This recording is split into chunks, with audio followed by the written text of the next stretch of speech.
റംദാൻ കാലമല്ലേ, നമുക്ക് ഒരു റമദാൻ നോമ്പ് തുറ വിഭവത്തിൽ നിന്ന് തുടങ്ങാം.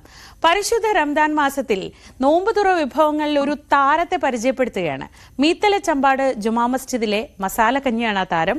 പ്രത്യേക ചേരുവകളൊക്കെ ആയി തയ്യാറാക്കുന്ന ഈ മസാല കഞ്ഞിയുടെ രുചി തേടി നിരവധി ആളുകളാണ് നോമ്പ് തുറക്കാൻ മീത്തല ചമ്പാട് ജുമാ മസ്ജിദിലെത്തുന്നത്. കഴിഞ്ഞ 10 വർഷങ്ങളായി മീത്തലെ ചമ്പാട് ജുമാ മസ്ജിദിലെ പ്രധാന നോമ്പുതുറ വിഭവമാണ് മസാലക്കഞ്ഞി. വ്യത്യസ്തമാർന്ന ചേരുവകളിലാണ് മസാലക്കഞ്ഞി ഉണ്ടാക്കുന്നത്. ബീഫ്, ചിക്കൻ എന്നിവയിൽ ഏതെങ്കിലും പ്രധാന ചേരുവയായി മസാലക്കഞ്ഞിയിൽ ഉണ്ടാകും.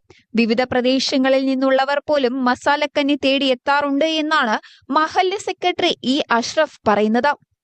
പല തരത്തിലുള്ള മസാലകളും ചേർത്തുകൊണ്ട് ശരീരത്തിന് ഒരു ഔഷധ ഗുണമുള്ള രൂപത്തിലാണ് ഇത് സജ്ജീകരിച്ചിട്ടുള്ളത്. വളരെയധികം ശാരീരികമായിട്ടും അതുപോലെ തന്നെ ഹെൽത്തി ആയിട്ടുള്ള ഒരു ഫുഡായിട്ടാണ് ഇതിനെ കാണുന്നത്. അപ്പോൾ അത് ആസ്വദിക്കാൻ വേണ്ടി അല്ലെങ്കിൽ അതിൻ്റെ രുചി നുകരാൻ വേണ്ടി പല ഭാഗത്തുനിന്ന് ആളുകൾ എത്തിച്ചേരുന്നുണ്ട്. മസാലക്കഞ്ഞിയുടെ പ്രാധാന്യം അറിഞ്ഞ് പല മസ്ജിദുകളിലേക്കും ഇവിടെ നിന്നും മസാലക്കഞ്ഞി കൊണ്ടുപോകാറുണ്ട് എന്ന് പാചകക്കാരനായ അഫ്സലും പറയുന്നു. സാധാരണ നോമ്പ് പറഞ്ഞാൽ നമുക്ക് എന്ത് കഴിച്ചാലും നെഞ്ഞരിച്ചിലും ഇതെല്ലാം ഉണ്ടാവും. ഇത് എരിവും പുളിയും അതെല്ലാം ഉണ്ട് ഇതിൽ. ഇത് കഴിച്ചാൽ നെഞ്ഞരിച്ചിൽ അങ്ങനത്തെ ഒന്നും ഉണ്ടാവില്ല. നല്ല റായത്തായിട്ടുണ്ടാവും. Naseer Edavalath, T K Faisal, T K Jaleel, Ibrahim Meethal, നോമ്പുതുറ കമ്മിറ്റി കൺവീനർ CP സലീം എന്നിവരാണ് കഞ്ഞി ഉണ്ടാക്കാൻ നേതൃത്വം നൽകുന്നത്. മസാലക്കഞ്ഞി ഏറെ ഔഷധപ്രദമാണ് എന്നും അത് നൽകുന്ന ഊർജം ചെറുതല്ല എന്നും വിശ്വാസികളും പറയുന്നു. ചമ്പാടിന് മാത്രമുള്ള ഒരു പ്രത്യേകതയാണ് ഈ മസാലക്കഞ്ഞി. മസാലക്കഞ്ഞി കുടിക്കാൻ വേണ്ടിയിട്ട് പല സ്ഥലത്തും പല ആൾക്കാരും വരുന്നുണ്ട്.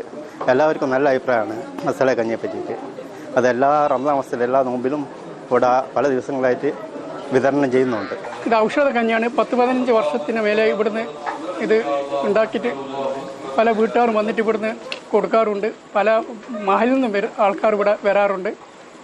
ഇത് കുടിച്ചാലും നല്ല നോമ്പ് തുറന്നതിന് ശേഷം നല്ല ഉന്മേഷം ഉണ്ടാവും. ന്യൂസ് 18 കണ്ണൂർ.